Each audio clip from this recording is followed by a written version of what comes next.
Un poquito respecto al tema del contexto en el cual es necesario situarnos a nivel internacional, nacional, regional y o provincial desde el punto de vista de cómo es necesario diseñar el Estado respecto al diseño, ejecución y evaluación de las políticas públicas.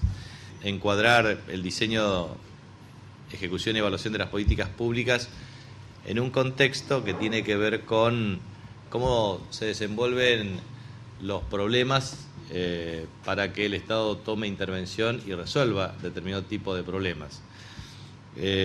Por ejemplo, una de las cuestiones que uno observa es que en el mundo se experimentan distintos comportamientos desde el punto de vista de la sociedad, pero hay un hilo conductor que es definitivamente mayor democracia.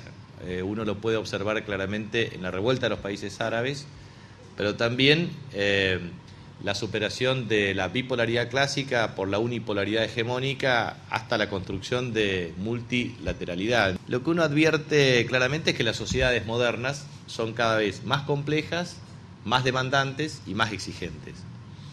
Y ahí es donde me parece un rol muy importante. La sociedad hoy reclama más Estado, pero mejor Estado. No puede asimilar más Estado y peor Estado. Reclama más Estado y mejor Estado. Entonces, ahí es donde el rol del Estado adquiere una cuestión muy relevante y eso está directamente vinculado a la política. Y entonces, la política tiene tres partes. La parte de construcción de liderazgo con una coalición siempre disímil y heterogénea para construir poder y llegar al poder. Hay una segunda parte que tiene que ver con la conformación de equipos de gobierno para gobernar. Y la tercera parte tiene que ver con una estrategia que tenga que ver con la consolidación y la institucionalización de un proyecto político y los procesos de sucesión, a los efectos de establecer sistemas democráticos estables y de buena calidad. Y eso implica calidad institucional. Entonces, lo que advierto que las sociedades son cada vez más demandantes, más complejas, más exigentes, y eso requiere un nuevo diseño de liderazgo moderno en términos cualitativos, que exige por lo menos tres atributos indispensables. La ética, en el sentido weberiano de la convicción y de la responsabilidad, la estética, desde una contextura originalmente hegeliana, pero que en definitiva pueda expresar aquello de que la imagen vale más que 1000 palabras y la imagen debe transmitir desde la gestualidad la contextualización de la transmisión de las ideas y por último la poética, entendida como la verbalización de un proceso de comunicación en donde la palabra hablada no solamente sea mera transmisora del conocimiento, sino también de la capacidad para la generación de empatía que motorice la acción colectiva. Y esos son temas conceptuales muy profundos, pero que objetivamente requieren tener un proceso de internalización desde el punto de vista de los liderazgos. Entonces, cada uno de ustedes, como maestrandos, se forman en una concepción de liderazgo institucional, porque si ustedes no son capaces de liderar procesos de transformación cualitativa y de cambio, que a su vez genere la capacidad de construir una cultura organizacional en donde el Estado asuma un rol que objetivamente permita transformar la realidad, entonces decididamente estamos haciendo un curso más. Entonces yo creo que lo más importante de este mensaje es ese mensaje, o sea, que ustedes tienen que ser líderes de procesos de cambio en sociedades complejas, con tenaces resistencias, como diría Max Weber. El hombre político es aquel que logra también el ejercicio de una capacidad y una voluntad de acción en donde genera un equilibrio entre la pasión y la mesura al mismo tiempo. O sea, no se puede no tener pasión para transformar y a su vez la mesura para que el límite del ejercicio efectivo de la convicción sea la responsabilidad en el contexto de cada decisión. Creo que hay que discutir muy claramente el problema del rol del Estado en las sociedades modernas.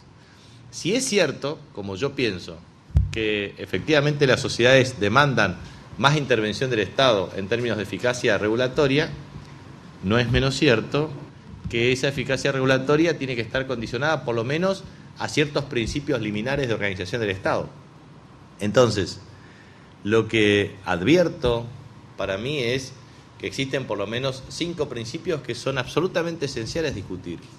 El primer principio es cómo, con las modernas tecnologías de información y de comunicación, nosotros podemos ser capaces de internalizar datos cuantitativos específicos para cada individuo que compone una sociedad, con el objeto de establecer los mecanismos de aproximación al riesgo moral.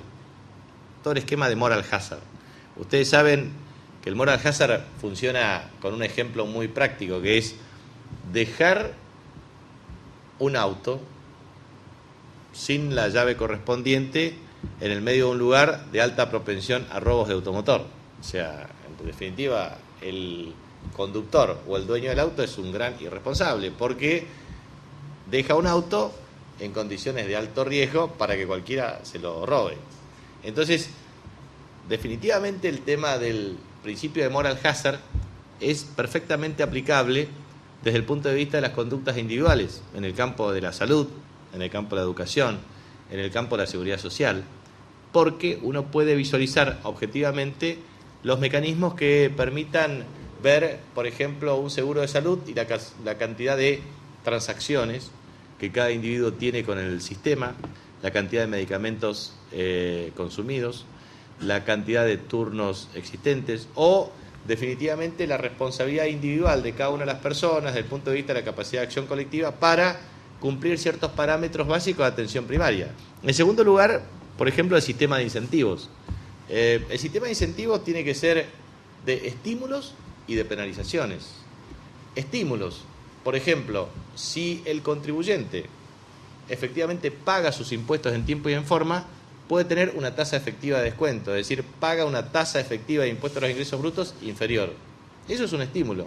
Una penalización son los intereses punitorios para el retraso en el pago de cumplimiento de obligaciones de carácter tributario. Un tercer elemento es el Estado en una sociedad del conocimiento y en una sociedad global tiene que generar los estímulos correspondientes para la internacionalización de la corrección de asimetrías de información.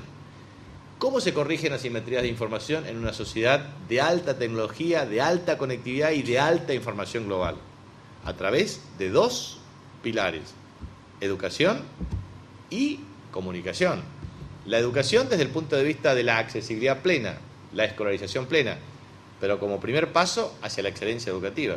Y la comunicación, porque la comunicación es una herramienta para garantizar buen nivel de focalización respecto a niveles de concientización para determinado tipo de acciones. Un cuarto principio para mí es el tema de costos de transacción. Obviamente tener un poder judicial autónomo, independiente, un sistema de calidad institucional en donde los partidos políticos sean bien organizados, que tengan capacidad para generar las condiciones de preferencias electorales, que puedan tener sistemas de selección de sus candidatos, que tengan transparencia en los sistemas de financiamiento, etcétera, etcétera, forman parte de un compendio de acciones que estimulan la reducción de los costos de transacción. Si no hay capacidad institucional para procesar adecuadamente los conflictos, se producen disrupciones o anomias de diverso origen desde el punto de vista de la acción colectiva. Otro principio que es esencial es el tema de la imputación adecuada y efectiva de las externalidades. La política regulatoria del medio ambiente debe inexorablemente minimizar impacto ambiental negativo y debe estimular impacto ambiental positivo.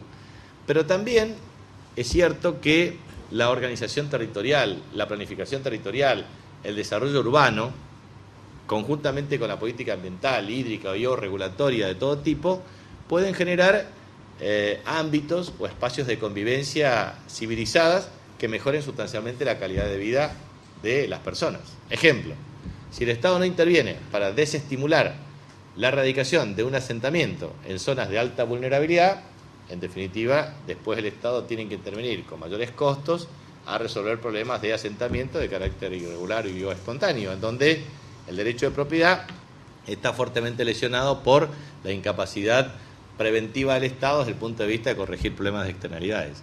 Entonces, si uno suma estos principios rectores para la organización del Estado, en donde el principio del riesgo moral, la disminución de los costos de transacción, la generación del sistema de incentivos o la corrección de asimetría de información, más la determinación de estrategias de intervención para el estímulo de externalidades positivas y desestímulos para externalidades negativas, allí seremos capaces de generar las condiciones de políticas públicas en donde sea perfectamente posible diferenciar los bienes públicos de carácter internacional, de carácter nacional y de carácter local.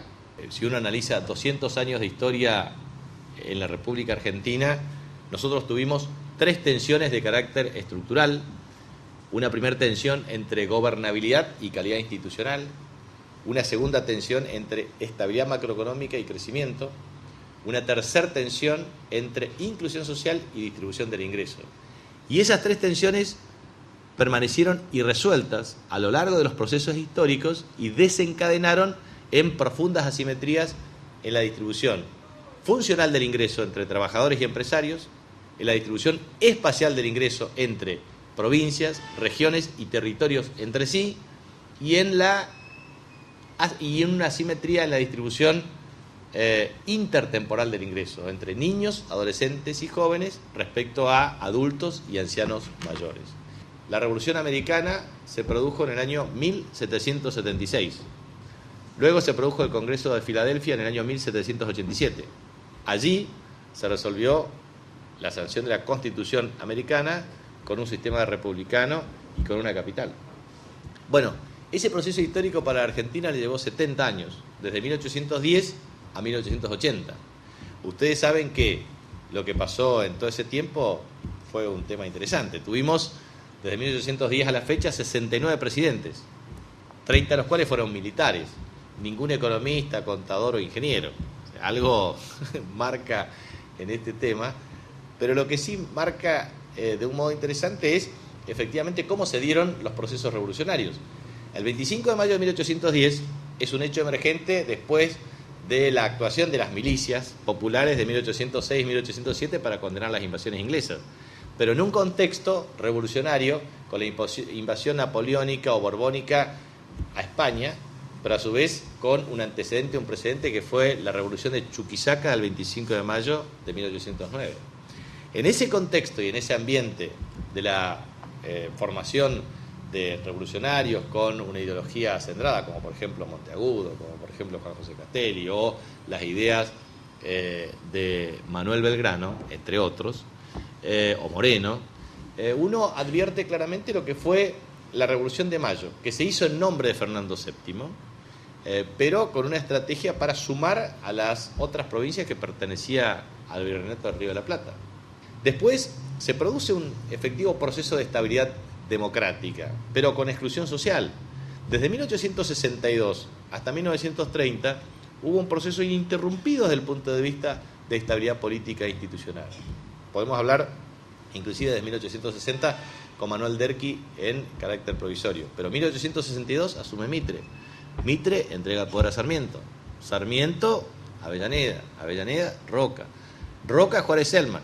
Y ahí se produce la primera crisis política, después viene Pellegrini, bueno, toda la sucesión correspondiente de los procesos políticos. Pero, definitivamente, aún así se pudo plasmar a través de elecciones indirectas, a través de la participación del colegio electoral, pero con el voto limitado de los ciudadanos y con un fuerte modelo de exclusión social.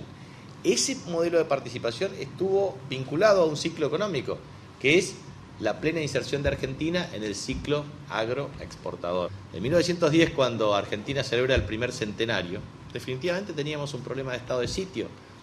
La ley de residencia que había impactado, el problema de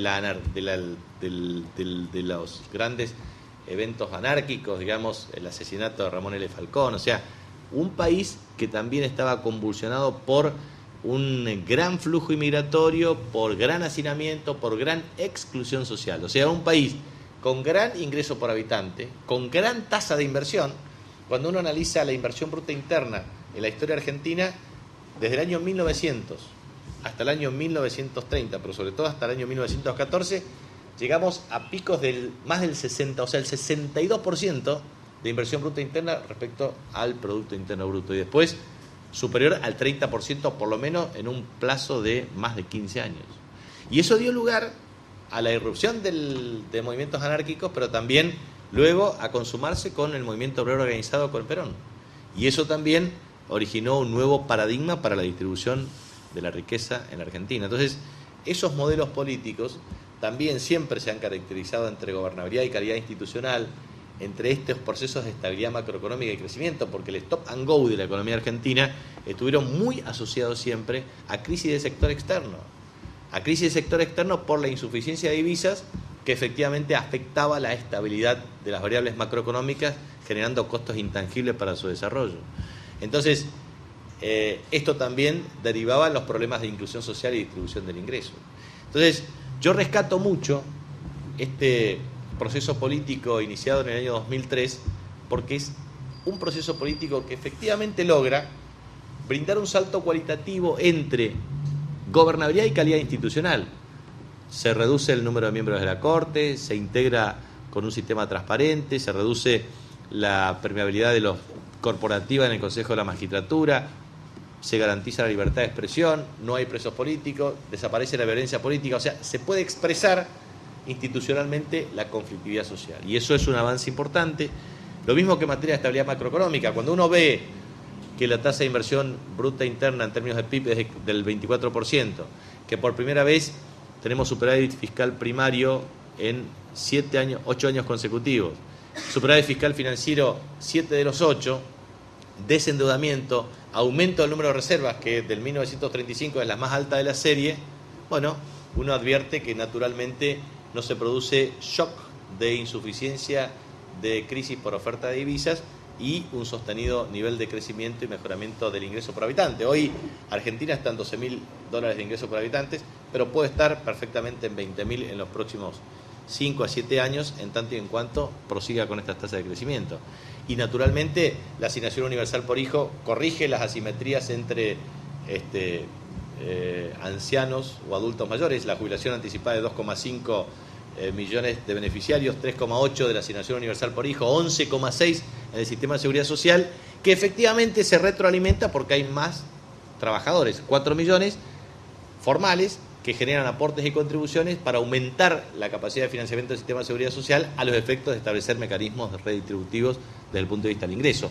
O lo mismo que la inversión en infraestructura pública o un tipo de cambio competitivo como estimula para el desarrollo de economías regionales. El escenario nuestro es muy bueno. Argentina es una potencia agroalimentaria, tiende a ser una potencia sostenidamente potente en materia agroalimentaria, la tecnología vinculada a procesos, la política en materia de desarrollo turístico, que es muy importante desde el punto de vista de las perspectivas de crecimiento del empleo en materia de servicios, lo que es biotecnología moderna, lo que es tecnología vinculada a procesos en materia de informática, comunicaciones, etcétera.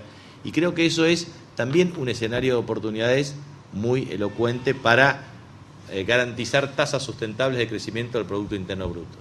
Y nuestra provincia, por último, me parece que tiene un desarrollo muy interesante para todos ustedes y para muchos, porque definitivamente nuestra visión es constituirnos en potencia agroalimentaria, energética y siderúrgica. Yo repito esto insistentemente porque es un tema trascendente.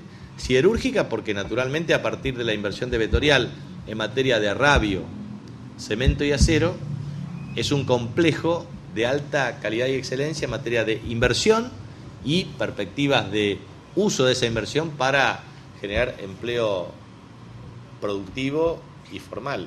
Hoy Chaco, que tiene un consumo entre 440 y 460 megavatios año, en el pico máximo de demanda, definitivamente puede sustituir toda la producción energética apelando a un conjunto de inversiones que tienen que ver con sustitución de abastecimiento energético para tener saldos excedentes y naturalmente también garantizar que esa energía pueda formar parte de la contribución de agregación de valor para la producción de determinado tipo de bienes y servicios. Producción de algodón, de arroz, de soja, de sorgo, de maíz, la conversión efectivamente de cereales en carne, la industria avícola ha mejorado extraordinariamente. Quien viene a invertir es Granja Tres Arroyos, 65 países de exportación, 107 millones de dólares de exportación anualizada. Eso significa realmente todo un diseño y desarrollo tecnológico para la conversión de cereales en carne de alto valor agregado. O lo mismo el desarrollo porcino en producción de 3,5 millones de kilos por año. O lo mismo que significa el corrimiento de la frontera ganadera por variedad genética, condiciones de pastoreo, de alimentación y de mejoramiento sustancial de la variedad genética e incremento de producción de carne de buena calidad.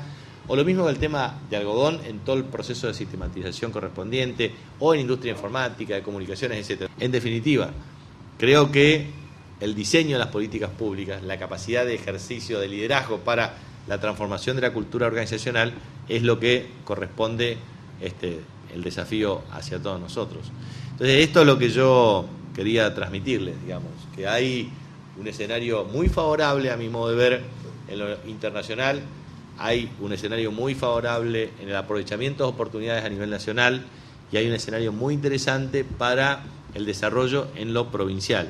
Pero para eso tenemos que calificarnos adecuadamente, capacitarnos, aprovechar estas oportunidades, ejercer verdaderos liderazgos para transformar la cultura organizacional del sector público y a través de procesos de dinamización de estas características poder lograr resultados ciertamente eficaces.